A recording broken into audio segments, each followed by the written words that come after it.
The air inside Earth's orbital station felt heavy as the massive alien figure appeared in the diplomatic chamber. Ambassador Krelthax stood nearly 3 meters tall, his dark exoskeleton gleaming under the artificial lights. His forearms moved, with deliberate precision, while his insect-like eyes scanned the room. The sheer size of the creature made the human diplomats look like children sitting at an adult's table. Admiral Han Sol Kim tried to keep his breathing steady as he watched the alien ambassador. He had seen the intelligence reports, the grainy videos of similar creatures destroying entire planets, but seeing one in person was completely different.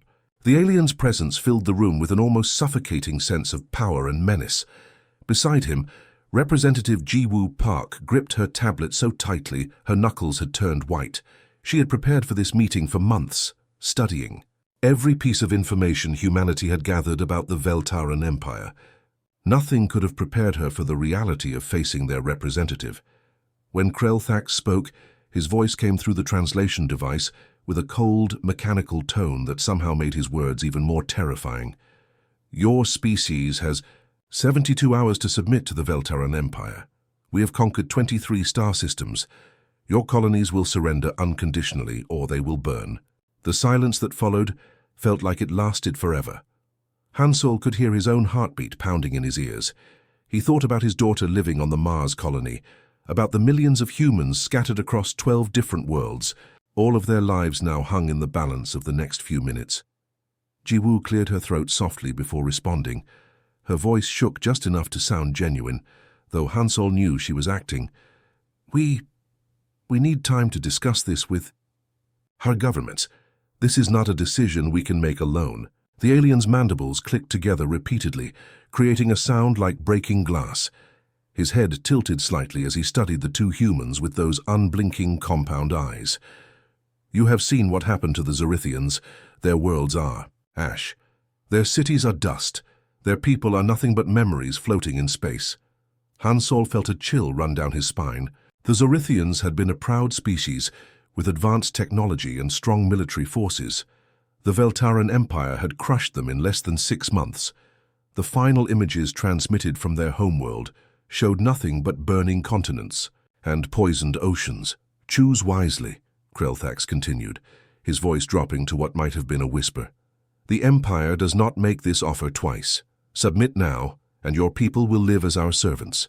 Refuse, and you will join the Zorithians in extinction.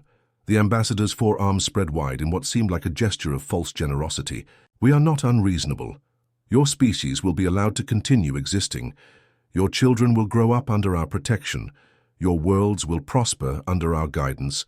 All we ask is your complete obedience. Jiwoo nodded slowly, her face pale, but determined. 72 hours, we understand. We will contact our leadership immediately. As the alien began to fade from view, his final words echoed through the chamber like a death sentence. Do not disappoint us, humans. The Empire has been patient with lesser species before. That patience has limits. The moment the transmission ended, both diplomats slumped in their chairs. Han Sol wiped sweat from his forehead, while Jiwoo took several deep breaths. They both knew this had been just the beginning of humanity's greatest challenge. Miles beneath Titan's frozen surface, General Dong-Hyun Lee stood in front of a wall of screens that displayed data from across human space.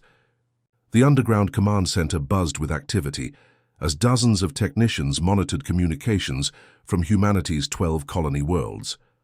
The air hummed with tension and the constant clicking of keyboards as critical information flowed in every few seconds. Captain So-Young Choi sat at her monitoring station, her fingers dancing across holographic displays as she coordinated with colony administrators across the galaxy. Her voice remained steady despite the magnitude of what they were witnessing. Protocol dust is active across all sectors. New Seoul reports industrial charges placed and ready. Busan Colony confirms evacuation of civilian populations to underground shelters. Dong-Hyun watched the reports scroll past on his personal display. Each colony world was implementing the same massive operation simultaneously. To any outside observer, it would look like humanity was preparing for a desperate last stand. The reality was far more complex and infinitely more dangerous. For 3 decades, ever since human deep space monitoring stations had first detected the Veltaran Empire's systematic conquest patterns, humanity's greatest minds had worked in secret. They had studied every destroyed civilization, analyzed every battle report they could intercept, and reached a terrifying conclusion. No species had ever successfully resisted the Empire through conventional warfare. The solution they developed would have horrified most civilized beings. Instead of building bigger weapons or stronger shields, humanity had chosen a different path entirely. They had decided that if they could not win, they would ensure that victory would cost their enemies everything. "Evacuation status report," Dong-hyun requested, his weathered face showing no emotion despite the weight of his decisions. So-young's fingers moved quickly across her console. 87% of non-essential personnel have been moved to secure locations. Essential industrial workers remain at their posts, as planned. They know what they signed up for. The general nodded slowly. Those brave men and women staying behind were volunteers, people who understood that their sacrifice might save billions of other humans scattered throughout the galaxy. They would remain until the very last moment, ensuring that Protocol Dust could be implemented perfectly. "Sir, incoming transmission from Admiral Tae-jin Park," announced Lieutenant Woo-jin Nam from the communication station. "The hidden fleet is in position and awaiting orders." Dong-hyun felt a grim satisfaction. While the Empire focused on humanity's visible colonies and orbital installations, they had no idea about the secret shipyards hidden in asteroid fields and the dark spaces between stars. Humanity's real military strength remained completely invisible to their senses. "How long until the Empire's fleet reaches our outer colonies?" Dong-hyun asked, turning back to So-young. She checked her tactical display, watching the red dots that represented enemy ships moving through space toward human territory. 18 hours, sir. They're moving exactly as our strategists predicted. No deviation from standard Empire conquest patterns. The predictability of their enemies had been both a blessing and a curse. It made planning easier, but it also meant that the Empire had never encountered serious resistance. They expected fear, surrender, and submission. They had no idea they were walking into something unprecedented in galactic history. "Confirm with all colony administrators," Dong-hyun ordered. "Once the Empire's forces enter our territory, there will be no going back. Make sure everyone understands the consequences." As messages flew across the galaxy, confirming humanity's commitment to their desperate plan, Dong-hyun allowed himself one moment of doubt. What they were about to do would change everything, not just for humanity, but for every species in the galaxy. The Empire was about to learn that some victories came with prices too terrible to pay. Exactly 72 hours after Ambassador Krelthax delivered his ultimatum, every communication channel across the galaxy carried the same broadcast.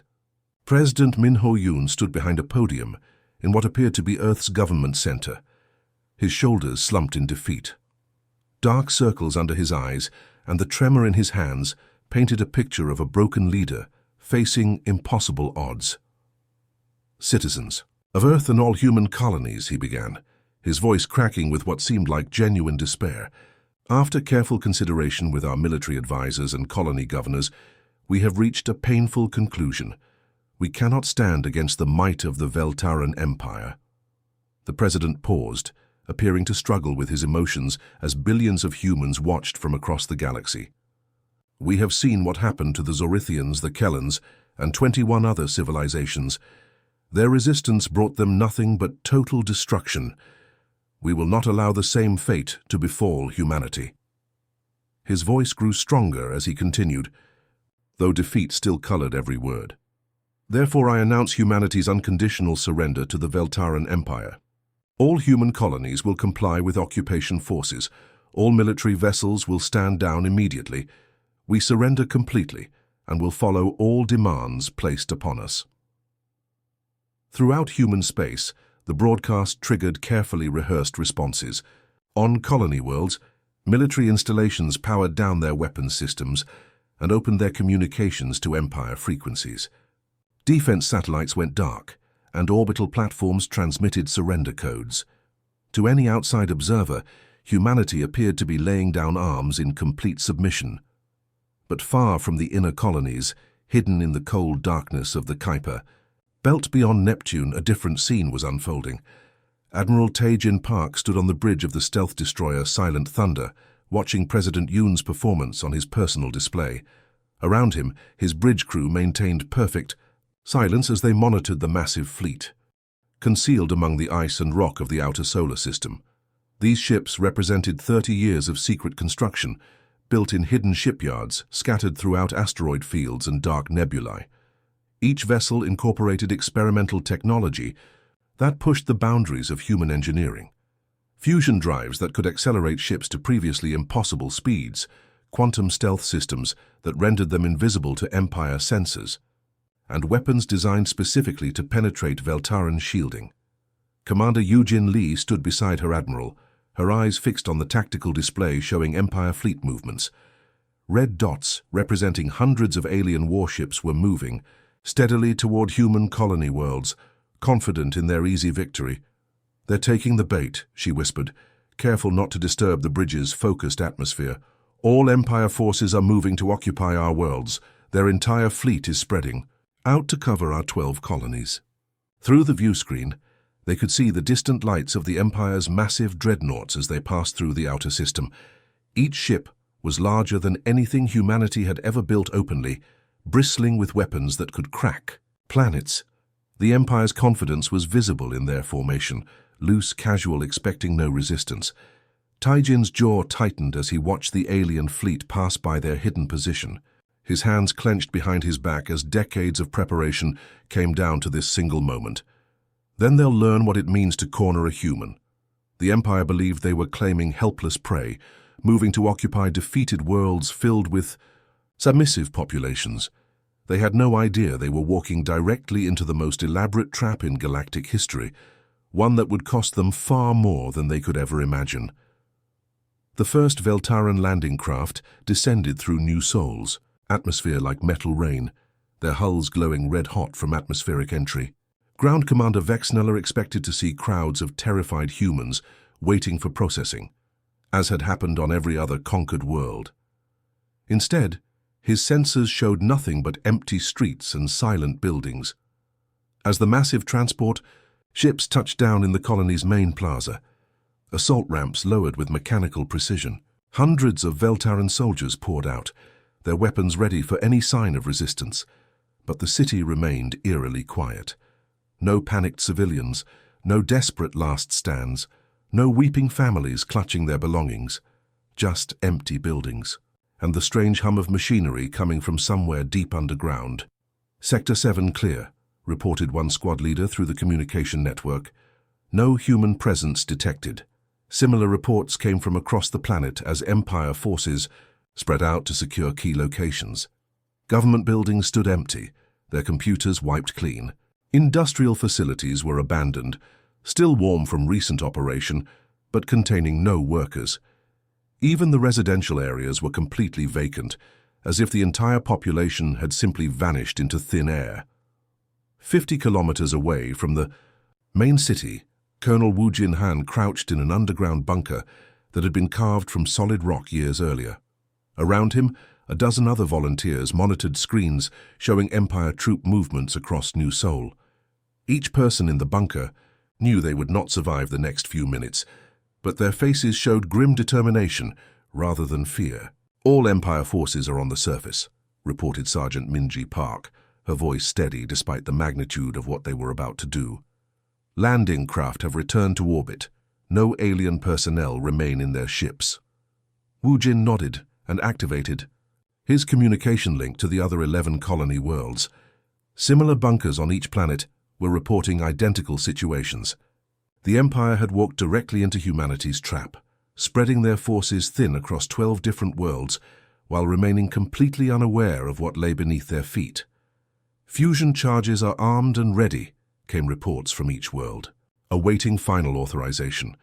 For months, human engineers had worked in absolute secrecy to place thousands of fusion devices throughout each colony world, not just in the cities, but buried deep in the planet's crust at carefully calculated points. The explosions would create a chain reaction that would render entire worlds uninhabitable for centuries. Wu Jin looked at his tactical display, watching the countdown timer reach its final seconds. Around him, his team sat quietly, each person, lost in their own thoughts about families and friends who had already been evacuated to safety. They had volunteered for this mission knowing it was a one-way trip. "All stations report ready," he announced through encrypted channels that connected all 12 worlds. "Protocol dust is authorized." The countdown reached 0. The explosion began deep beneath New Sol's surface as hundreds of fusion charges detonated simultaneously. The initial blast created a shockwave that traveled through the planet's crust at incredible speed, triggering secondary explosions that had been precisely positioned to maximize the destruction. From orbit, the Empire's ships watched in horror as New Sol's surface erupted in a chain of nuclear fire that spread across continents in minutes. Fertile farmland that had fed millions became poisoned wasteland. Gleaming cities that had stood for generations were reduced to radioactive ash that glowed with deadly light. But New Sol was not alone. Across human space, 11 other worlds erupted in identical displays of destruction. Each planet became a burning monument to humanity's refusal to submit. "It's done," Wu Jin reported through the final transmission before his bunker was consumed by the expanding inferno. "All worlds are dust. The Empire owns nothing but poisoned ground." The bridge of the flagship Veltaran's Wrath had never been so quiet. Ambassador Krelthak stood frozen in front of the main tactical display, his forearms hanging limply at his sides as he stared at readings that made no sense. 12 glowing red dots marked the locations where human colony worlds had existed just hours before. Now those same dots pulsed with radiation levels that would kill any living being within minutes. Fleet Commander Vex Talon's voice cracked with disbelief as he spoke to his bridge crew. "Run the scans again. There must be some error in our sensors, the me." Head Technician's mandibles clicked nervously as he confirmed the readings. "No error, Commander. All 12 worlds show identical radiation signatures. Surface temperatures exceed 3,000 degrees in most areas. Atmospheric composition is 90% radioactive particles." Vex Talon slammed his massive fist against the command console, creating a dent in the reinforced metal. "This is impossible. No species destroys their own worlds. They beg for mercy. They offer tribute. They surrender their children as slaves. They always surrender."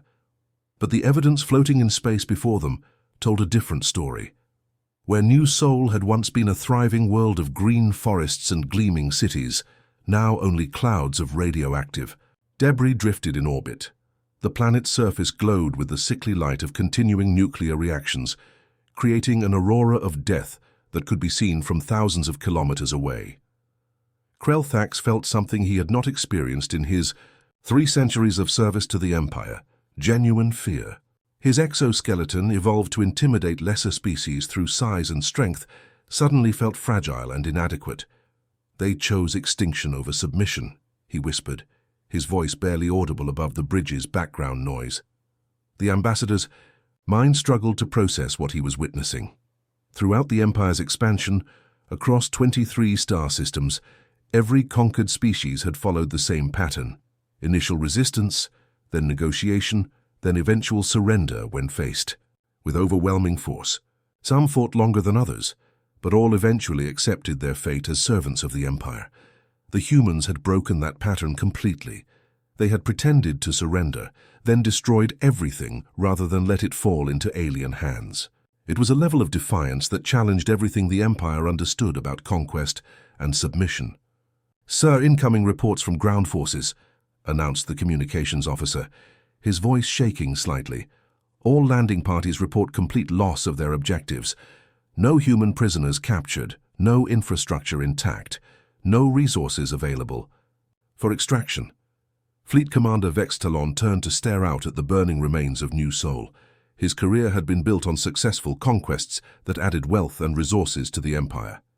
This was supposed to be another easy victory, another species added to their collection of servant races. Instead, they had gained nothing but poisoned worlds that would cost more to clean up than they would ever produce in tribute. The Empire's perfect military record had become a hollow mockery of victory. "What about the human population?" Krelthax demanded. "Billions of them lived on these worlds. Where are the bodies?" The tactical officer consulted his displays, confusion evident in his movements. "Long-range scans detect no life signs on any of the 12 worlds, but we're also not detecting the mass casualties we would expect from such destruction. It appears the human population was evacuated before the detonations." This revelation made the situation even more disturbing. The humans had not acted in desperate panic or suicidal madness. They had planned this outcome, deliberately sacrificing their worlds while preserving their people. Somewhere in the galaxy, millions of humans were still alive, still free, and still defiant.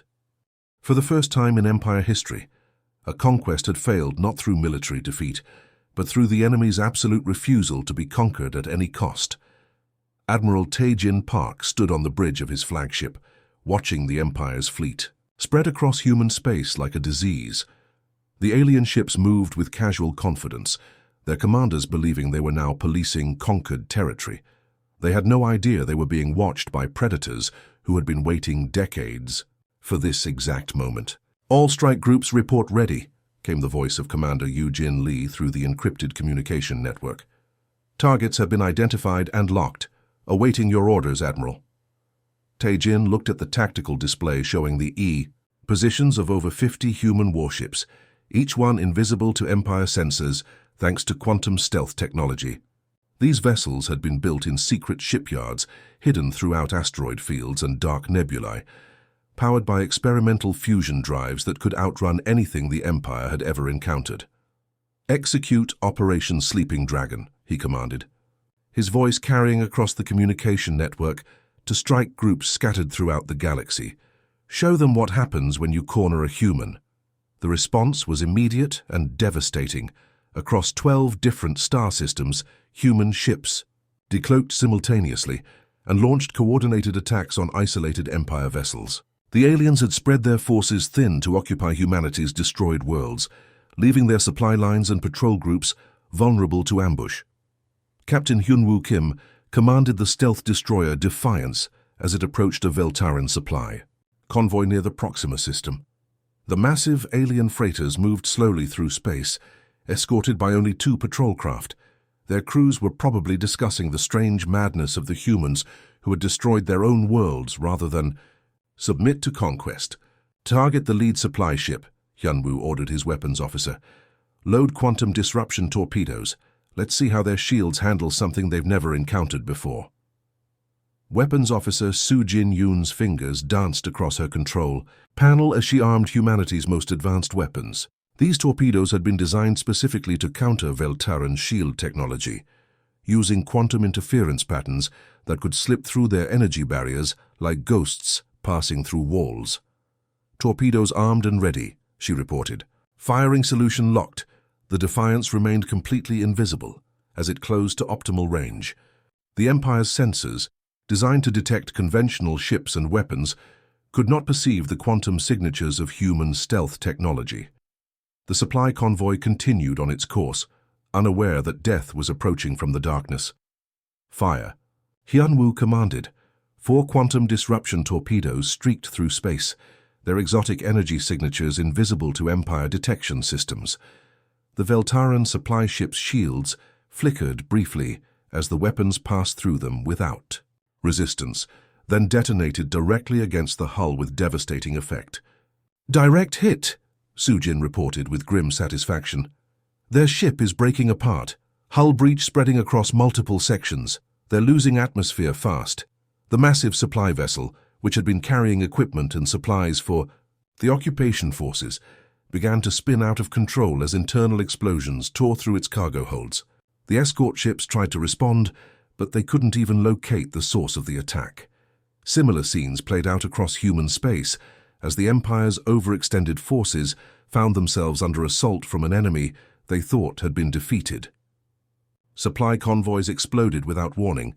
Patrol groups vanished from communication networks. Isolated outposts went dark as human strike teams emerged from stealth to deliver precise, devastating attacks. "Phase 1 complete," Tae-Jin transmitted to his scattered fleet as reports of successful strikes poured in from across the galaxy. Enemy supply lines are disrupted. Patrol groups are scattered. Time to show them what happens when you wake a sleeping dragon. The Empire was about to learn that humanity's surrender had been the greatest deception in galactic history, and their easy victory was about to become their worst nightmare. 3 weeks after the destruction of the human worlds, medical officer Yenthak noticed the first symptoms among the crew of the flagship Veltaran's Wrath. It started with the soldiers who had walked on the poisoned surface of New Sol, collecting samples and searching for survivors in the radioactive ruins. They complained of fatigue and strange rashes that appeared across their exoskeletons. At first, Yenthak dismissed these complaints as normal stress reactions from witnessing the unprecedented destruction. The Empire's medical technology had always been superior to that of conquered species, and radiation sickness was easily treatable with standard procedures. But as more soldiers reported to the medical bay, he began to realize something was terribly wrong. The radiation is unlike anything in our medical databases, he reported to Fleet Commander Vex Talon during the morning briefing. Our standard treatments are not working. If anything, the symptoms are getting worse. The affected soldiers showed signs that defied all known medical science. Their natural armor began to weaken and crack, developing strange patterns that looked almost like corrosion. Their digestive systems struggled to process food, and their sensory organs became hypersensitive to light and sound. Most disturbing of all, the conditions seemed to be spreading to crew members who had never set foot on the human worlds. Chief Engineer Dalvek discovered how the contamination was traveling throughout the fleet. The dust particles are microscopic, he explained during an emergency meeting. They're so small they pass through our air filtration systems without being detected. Every ship that visited the human worlds brought back thousands of these particles. The invisible contamination spread through the Empire's supply chains like a plague. Ships that had never approached the destroyed worlds began reporting equipment failures as the radioactive particles somehow interfered with Veltaran technology. Computer systems malfunctioned, weapons lost accuracy, and life support systems required constant maintenance. What made the situation truly terrifying was how the human-made radiation seemed specifically designed to affect Veltaran biology. While other species might have suffered standard radiation sickness, the Empire's forces experienced something far worse. The particles bonded with their natural armor and internal organs in ways that defied explanation. It's as if the humans studied our biology and created this specifically to harm us, Yenthak reported with growing fear in his voice. Every treatment we attempt only seems to make the contamination spread faster. Fleet Commander Vex Talon walked through the medical bay, seeing dozens of his finest soldiers reduced to weakened shadows of their former selves. These were warriors who had conquered star systems and brought entire civilizations to their knees. Now they lay helpless against an enemy they couldn't even see. Far from the Empire's fleet, hidden in a research station built inside a hollowed-out asteroid, Dr. Yun-Hee Song monitored the contamination's progress through intercepted Empire communications. She had spent 15 years developing the special radioactive compounds that were now spreading through the alien fleet. The project had been humanity's darkest secret, a weapon designed not just to destroy their own worlds, but to ensure that anyone who dared to claim those worlds would pay a terrible price. The radioactive particles had been engineered at the molecular level to interact specifically with Veltaran biology and technology. As she watched the Empire's medical reports grow more desperate each day, Dr. Yun-Hee allowed herself a grim smile. The aliens had expected to conquer humanity and claim their worlds as prizes. Instead, they had inherited a poisoned legacy that would follow them wherever they went. The Empire's ships were becoming floating tombs, carrying death with them back to their own territory. Every port they visited, every supply depot they docked with, became another vector for the spreading contamination. Humanity's final gift to their would-be conquerors was a slow, inevitable death that could not be stopped or cured. Ambassador Krelthax looked nothing like the intimidating figure who had delivered humanity's ultimatum 3 months earlier. His once gleaming exoskeleton now showed patches of dull, corroded armor that flaked off when he moved. Dark veins spread across. His limbs, where the human-made radiation had bonded with his biology, creating patterns that looked like slow-spreading poison. Standing in his private quarters aboard the flagship, he activated a secure communication link to the Empire's high command on their homeworld. The transmission would take weeks to reach its destination, but the message could not wait any longer. Supreme, Commander Veltaxa, he began, his voice now carrying a rasp that hadn't been there before the human conquest. I am transmitting my formal recommendation for immediate withdrawal from all human territories. The cost of maintaining our occupation has exceeded all possible benefits. He paused, looking at his reflection in the darkened viewport. The proud ambassador who had conquered dozens of species was now a shadow of his former self, visibly dying. From an enemy he couldn't fight or even see. Our losses continue to mount daily, he continued. 47 ships have been lost to human attacks.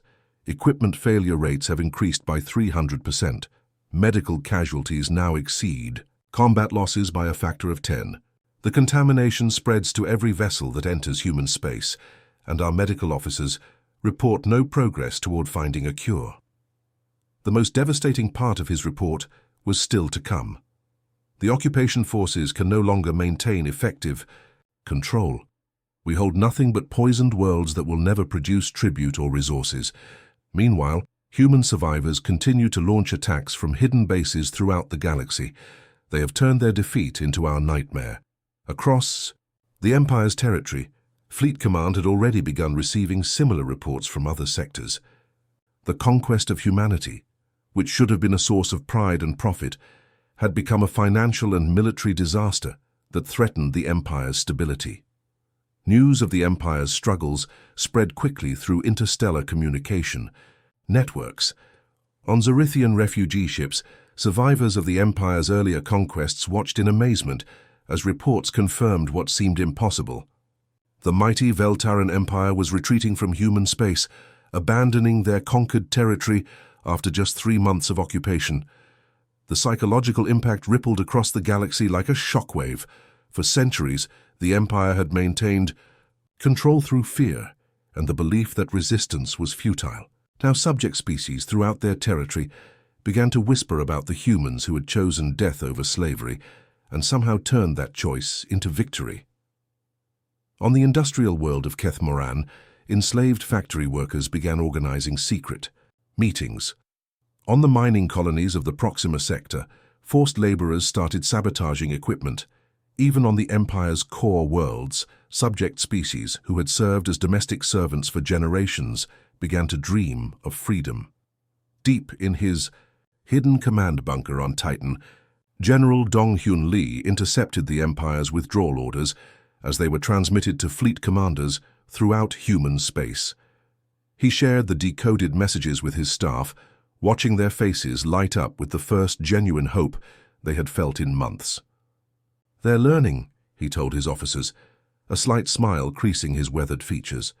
"Some prices are too high to pay, even for an empire that has conquered 23 star systems." Captain So-Young Choi looked up from her monitoring station, barely able to believe the intelligence reports streaming across her displays. "Sir, we're detecting mass movement of Empire ships toward the galactic rim.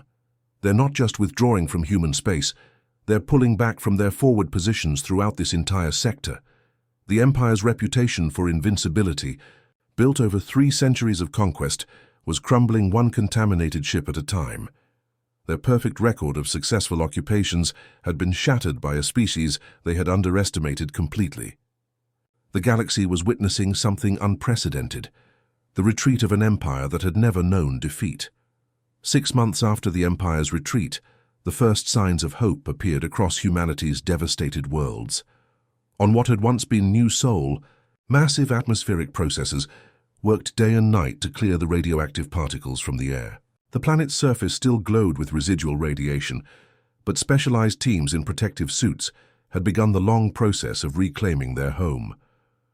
President Min Ho-yoon stood before the newly constructed decontamination facility, its gleaming towers rising like monuments of determination from the poisoned landscape.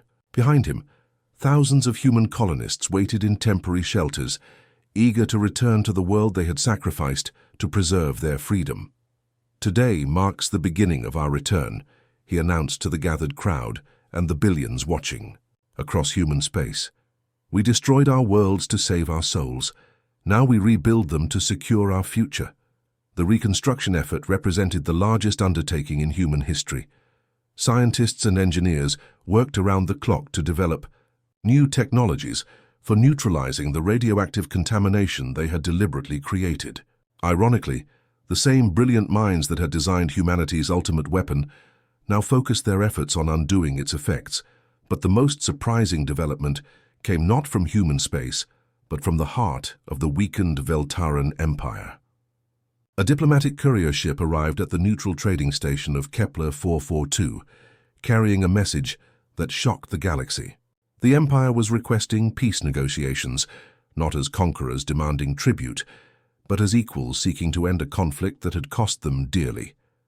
The meeting took place in a sterile conference room aboard the trading station, far from the territory of either species. Admiral Tae-Jin Park represented humanity, his uniform bearing the scars of battles fought in the shadows, while the galaxy believed humans had surrendered. Across from him sat Ambassador Krelthax, barely recognizable as the intimidating figure who had once delivered humanity's ultimatum. The radiation exposure had left permanent marks on the alien diplomat. His once proud exoskeleton bore patches of scarred tissue that would never heal. His movements were slower, more careful, and his voice carried the weight of hard-learned lessons about the true cost of conquest. "Your species is unprecedented," Krelthax admitted, his words carefully chosen.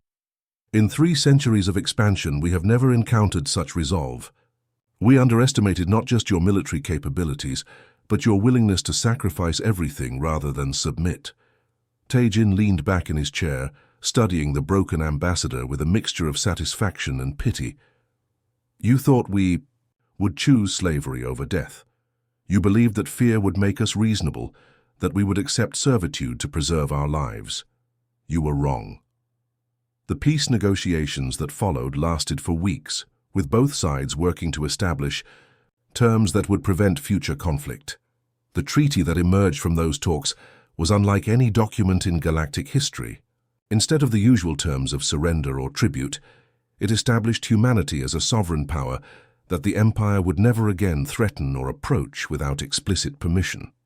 Representative Jiwoo Park, who had once trembled before Krelthax's threats, now signed the final documents with steady hands. As she watched the alien ambassador struggle to hold his writing implement with radiation-damaged limbs, she reflected on the strange path that had led to this moment. Humanity had saved their freedom by destroying everything they had built, and somehow that terrible choice had become exactly the outcome they needed. The galaxy had learned a lesson that would echo through the ages. There were some species that could not be conquered, some freedoms that could not be taken, and some prices that were simply too high to pay. News of the peace treaty spread throughout. The galaxy, like wildfire, carried by traders and diplomats to every corner of known space. The humans had done what no species had ever accomplished. They had forced the mighty Veltaran Empire to retreat and negotiate as equals. The galaxy would remember this moment for generations to come. Humanity's greatest weapon hadn't been their hidden fleets or their advanced technology. It was their absolute refusal to kneel before any master, no matter the cost.